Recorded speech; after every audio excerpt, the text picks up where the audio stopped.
যত দিন যাচ্ছে অস্বস্তি ততই বাড়ছে প্রধানমন্ত্রী নরেন্দ্র মোদী ঘনিষ্ঠ শিল্পপতি গৌতম আদানির। আমেরিকার পর এবার ধাক্কা এলো ফ্রান্স থেকে। বরাত আদায় করতে সরকারি আধিকারিকদের হাজার হাজার কোটি টাকা ঘুষ, এমনই অভিযোগে আদানিদের বিরুদ্ধে মামলা দায়ের হয়েছে আমেরিকার আদালতে। আদানির ধাক্কা, জারি হয়েছে সমন। 21 দিনের মধ্যে তার জবাব দিতে হবে গৌতম ও সাগর আদানিদের। সেই ধাক্কার মধ্যেই কেনিয়া সরকার আদানি গোষ্ঠীর সঙ্গে ব্যবসায়িক চুক্তি বাতিল করে। বাংলাদেশের অন্তর্বর্তী সরকারও বিদ্যুৎ চুক্তি তদন্ত করে দেখবে বলে জানিয়েছে। বিশ্ববিদ্যালয়গুলিকে 100 কোটি টাকা অনুদান দেবে বলে আদানি গোষ্ঠী, তা ফিরিয়ে দিয়েছে তেলেঙ্গানার কংগ্রেস সরকার।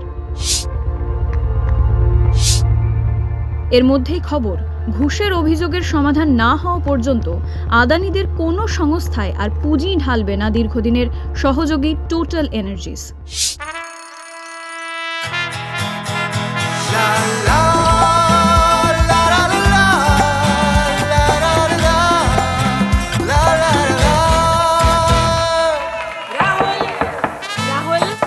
तन के साथ मन को जगाओ वी-गार्ड वाटर हीटर्स के संग वी-गार्ड।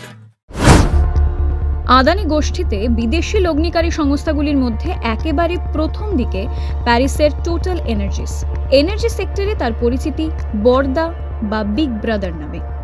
এর আগে total energies Adani green energy limited এবং আদানি টোটাল গ্যাস লিমিটেডে অংশীদারিত্ব নেয়। ঘুষ বিতর্কে এবারও তারাও সরে দাঁড়ানোর কথা জানালো। অনেকের মত, নিজেদের ব্র্যান্ড নেমে ধাক্কা খাওয়ার আশঙ্কাতেই সিদ্ধান্ত টোটাল এনার্জিসের। ফরাসি সংস্থাটি বিবৃতিতে বলেছে,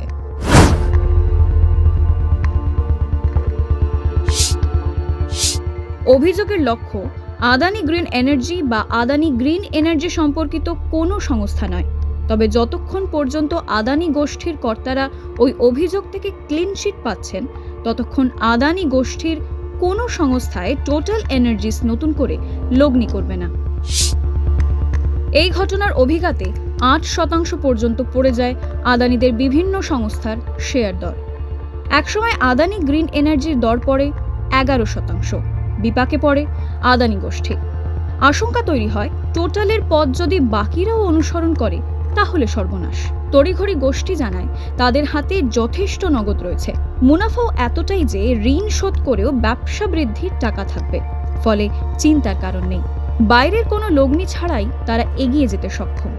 সোমবার আদানির গোষ্ঠীর তরফ থেকে বিনিয়োগকারীদের আশ্বস্ত করে একটি প্রেজেন্টেশন দেওয়া হয়।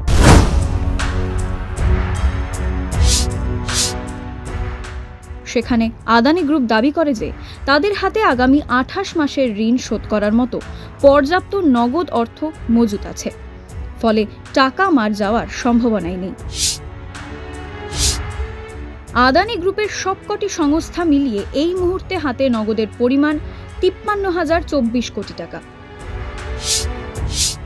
যা সংস্থার মোট ঋণভারের 21%।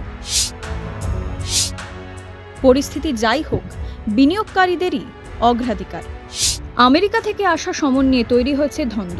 প্রশ্ন উঠছে, গৌতম ও তার ভাইপো সাগর আমেরিকার নাগরিক নন, কাজেই সমন পাঠানোর এখতিয়ার SECর আছে কি? এরই মধ্যে আদানিদের বিরুদ্ধে তদন্তের আর্জি জানিয়ে সুপ্রিম কোর্টে একটি আবেদন জমা পড়েছে। আদানি কাণ্ডের আঁচ এসে পড়েছে সংসদের অধিবেশনেও, যদিও আদানি নিয়ে মুখে কুলুপ এঁটেছে মোদী সরকার।